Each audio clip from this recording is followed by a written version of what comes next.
Kemudian di masa terjadinya orang sekelompok banyak orang yang murtad, setelah Nabi SAW meninggal dunia, terjadi gelombang orang-orang yang murtad. Di antara mereka pasti dulu orang yang masuk Islam dengan kemunafikan, murtad. Beliau ini punya sikap yang luar biasa, yang agung sekali, punya andil yang sangat aktif. Yang mana ini menunjukkan kekokohan keislamannya, keteguhan dia di atas keimanan. Yang mana beliau melarang kaumnya untuk murtad. Dan bahkan beliau datang membawa sedekah dan zakat kaumnya kepada Abu Bakar As-Siddiq radhiyallahu anhu. Insyaallah. Ngaruh. Jadi karena beliau ini masih menjadi sayyidul qaum, kepala suku walaupun setelah masuk Islam. Nah, subhanallah, hebat. Jadi kadang di antara cara dakwah itu dan cara Allah memberikan Islam ini kaum muslimin masuk Islam berbondong-bondong, kepala sukunya masuk, kaumnya ikut juga. Seorang guru kita menceritakan dakwah di Chiang Mai, di atas Bangkok sana, itu didakwahi kepala sukunya masuk Islam, semua akhirnya masuk Islam. Sampai ada pesantren di sana khusus untuk putri, katanya nggak boleh keluar kecuali datang yang melamar. Ini bukan ajakan, bukan ajakan, tapi saya menceritakan kejadian itu. Subhanallah, Pak. Jadi ini penting. Bagaimana dakwah itu tersebar? Pengaruhnya sayyidul qaum kepada umat, pada kaumnya. Beliau melarang kaumnya untuk murtad dan bahkan membawa kebenaran keislaman mereka dan membawa zakat kepada Abu Bakar As-Siddiq radhiyallahu anhu. Maka beliau pun dipuji oleh sahabat-sahabat lain, itu menunjukkan keislaman beliau. Umar radhiyallahu anhu memuji bagaimana kejujuran Adi bin Hatim radhiyallahu anhu sejak dia Islam. Ketika orang lain jadi kafir, murtad, beliau terus maju dengan keislamannya. Ketika orang mengingkari, berkhianat akan janji-janji, beliau orang yang muncul di depan untuk memenuhi segala janji-janjinya. Ketika datang orang untuk mengingkari, beliau orang yang datang untuk mengakui. Begitulah kondisinya. Menunjukkan keislamannya. Fitnah. Allahu Akbar. Yang mana sedekah yang beliau bawa itu sedekah yang membuat senangnya Rasulullah sallallahu alaihi wasallam dan berseri-serinya wajah baginda Nabi sallallahu alaihi wasallam dan para sahabatnya. Itu sedekah yang datang dari suku Tai ini, suku beliau yang dibawa ke hadapan Nabi sallallahu alaihi wasallam. Jadi keturunan dari suku ini ada sampai sekarang di negeri Syam dan sebagainya, masih banyak. Hadirin yang saya muliakan, Adi bin Hatim radhiyallahu an, orang yang senantiasa ikut partisipasi dalam penaklukan negeri Islam. Syaraka fil futuhat. Beliau mengikuti banyak sekali penaklukan perluasan negeri kaum muslimin. Penaklukan Irak beliau ikut. Kemudian Qadisiyah dan Madain, begitu juga beliau ikut bersama Khalid bin Walid dari Irak ke Syam. Subhanallah. Kemudian Khalid bin Walid radhiyallahu anhu pernah mengutus beliau untuk membawa ghanimah kepada Abu Bakar As-Siddiq radhiyallahu anhu di Madinah. Dari Syam, dari Irak pergi ke Madinah untuk membawa harta ghanimah. Ini orang terpercaya. Hadirin yang saya muliakan, beliau juga pernah ikut andil berperang bersama Ali bin Abi Thalib radhiyallahu anhu. Yaitu waktu itu beliau menjadi komandan. Ya, komandan bagi prajurit anggota kaum muslimin waktu itu. Dan banyak peperangan-peperangan yang beliau ikut. Subhanallah. Walaupun beliau ini orang yang dianggap bagaikan raja oleh kaumnya, kepala suku, beliau orang sangat terpandang di kalangan mereka. Begitu juga di kalangan selain kaumnya, namun mutawadhi'an, orang yang sangat tawadhu. Orang yang sangat tawadhu. Kemudian beliau terkenal sebagaimana ayahnya, itu orang yang sangat pemurah, sangat dermawan. Ya, luar biasa. Jadi pembesar kaum plus dermawan. Nah, ini enggak banyak nih. Ya, tentu nilai dia menjadi mulia di kalangan kaumnya bukan hanya jadi pembesar kaum, tapi karena ada kedermawanannya. Sifat beliau yang sangat mulia. Ya. Kemudian di samping itu sifat beliau yang sangat dikenal adalah orang yang sangat penyayang dan sangat lembut hatinya. Di antara cuplikan kehidupan yang menunjukkan kelembutan hatinya dan sangat sayang beliau itu kepada orang lain dan apakah kepada makhluk lain, beliau itu ada roti, beliau pecah-pecahkan. Roti itu dipecah-pecahkan dan diberikan untuk semut-semut. InsyaAllah. Siapa ada antara kita yang sampai berpikir demikian? Tajuk ke semut, tajuk ke tidur. Yang tampuh tidur ramai. Yang tampuh tidur ramai. Ini kuih dah cok. Tidur di dalam dah make cuk tidur khusus. Kasih itu semut. Apa kata beliau? Innahun najarat wa lahun haqq. Jadi ini semut ini juga bagian daripada tetangga kita. Dan dia punya hak. Punya hak. Allah Rahim, Raqiq. Ya. Begini orang Islam. Ya. Jangankan sama orang, sama binatang juga dia sayang. Luar biasa. Ini pelajaran.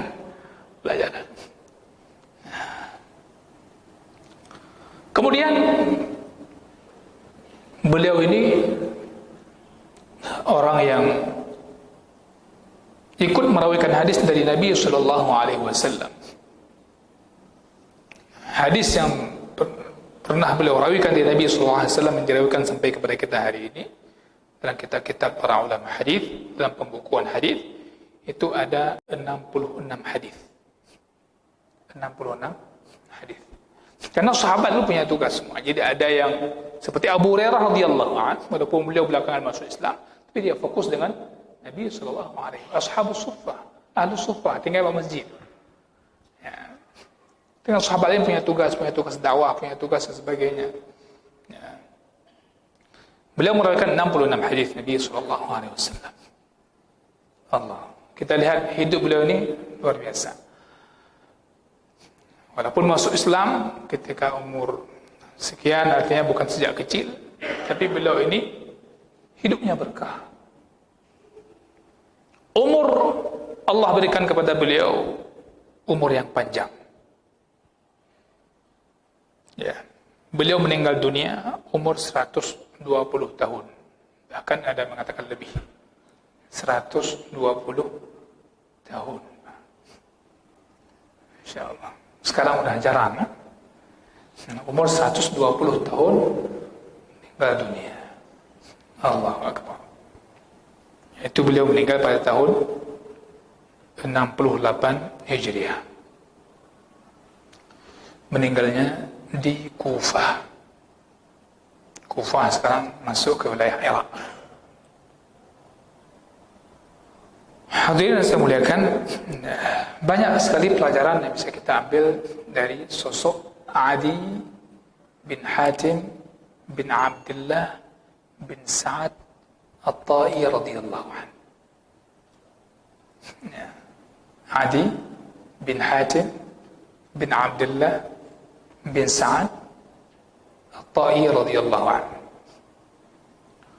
Hadirin yang muliakan, di sini kita bisa melihat bagaimana orang ketika dapat hidayah, maka beliau memegang hidayah itu dengan sentiasa memperjuangkan keislamannya, dengan memperbagus keislamannya, dan ikut selalu aktif dengan segala kegiatan yang berkaitan dengan penyebaran Islam. Jadi Islamnya hanya bagi kerau, macam.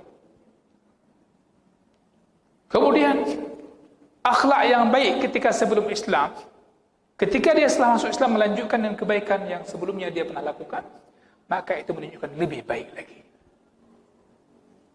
Pemurah sebelum masuk Islam, setelah masuk Islam dia lebih pemurah. Ya. Kemudian kedermawanan beliau tadi kita baca bukan hanya dengan orang, bukan hanya dengan orang sekitarnya, tapi bahkan terlihat kelembutan dan kebaikan hati itu dengan binatang semut sekalipun. Nah, minimal malam ini kita bisa ambil pelajaran. Baik berigen dia tak adalah, tak erti dom ini ada roti. Jangan sampai dongkol kali, marah kali. Ini roti. Semut ni siapa tadi? Hitung-hitunglah. Alhamdulillah. Semoga Allah hitung pahala sedekah. Kan? Semut makan roti. Nyohan susah gile. Nyo mana kemari? Tinggal minta akum. Serap-rapatnya. Buka liane di paju katua itu belum, katinga ada bedah bunga karuti kai tidak belum. Kampepet enggak pernah ikhlas pada roti dimakan. Padahal ni untung dimakan. Iprah pi roti yang tajuk hendak tajuk. Ikali tidak mantong kejo roti. Dapat jo juga dia. Ya. Murinang mentang lah kau ke kerja cok beng. Sesuai kebutuhan. Allah. Hadirin yang saya muliakan, kemudian kita lihat para sahabat Nabi itu banyak yang tidak meninggal di Madinah. Ya. Khalid bin Walid tidak di Madinah, di Syam. Begitu juga sebelah sahabat-sahabat yang lain. Tidak meninggal di Makkah. Di antara yang saya ingin sampaikan, di masa Khalifah Umar bin Khattab radhiyallahu anhu, itu kan masa futuhat, masa penaklukan besar-besaran. Luar biasa. Umar bin Khattab radhiyallahu anhu, beliau ketika sudah sejumlah negeri ditaklukkan, beliau itu langsung fokus pada memperbaiki SDM. Dikirim sahabat-sahabat yang kategori para ulama di kalangan sahabat, orang-orang alim di kalangan sahabat Rasulullah sallallahu alaihi wasallam untuk jadi guru di negeri-negeri tersebut. Ya, untuk mengajar di sana. Itu. Ya, itu yang penting. Ini mudah-mudahan siapapun mungkin antara kita nanti jadi pemerintah, duduk jadi penguasa, ketika ada pemekaran, kan sekarang enggak bakal lagi penaklukan. Pemekaran, mikir kira-kira SDM di situ apa. Dan yang paling utama adalah orang yang mengajarkan agama, mengajarkan Al-Quran. Maka Ibnu Mas'ud, Ibnu Abbas itu semua tugasnya, dan sahabat Ubay bin Ka'ab radhiyallahu anhu dan sebagainya, semua adalah untuk menugaskan mereka mengajarkan Al-Quran, mengajarkan agama kepada penduduk di tempat itu. Nah, sedikit lagi jemaah saya muliakan. Maka kita lihat dalam periwayatan hadis, maka ada perawi itu yang datang ke negeri Syam, datang ke Irak, kan? Pergi ke Yaman, pergi ke Makkah, pergi ke Palestin. Ya. Di mana-mana di situ ada didengar ada yang merawikan hadis, sampai ke sana dikatakan, "Kamu dengar dari siapa?" "Saya dengar dari fulan." "Fulan sekarang di mana?" "Dia sekarang di Syam." Dia pun pergi ke Syam. Jumpa di Makkah. "Kamu dengar dari mana?" "Saya dengar dari fulan di Madinah." Sampai di Madinah. "Kamu dengar di mana?" Orang yang sudah ke Syam katanya, "Geja kami minta." untuk merawikan dan memastikan kesahihan sebuah hadis sallallahu alaihi wasallam, hadis Nabi sallallahu alaihi wasallam, dan itu dipastikan kesahihannya dan bersambung pada Rasulullah sallallahu alaihi wasallam.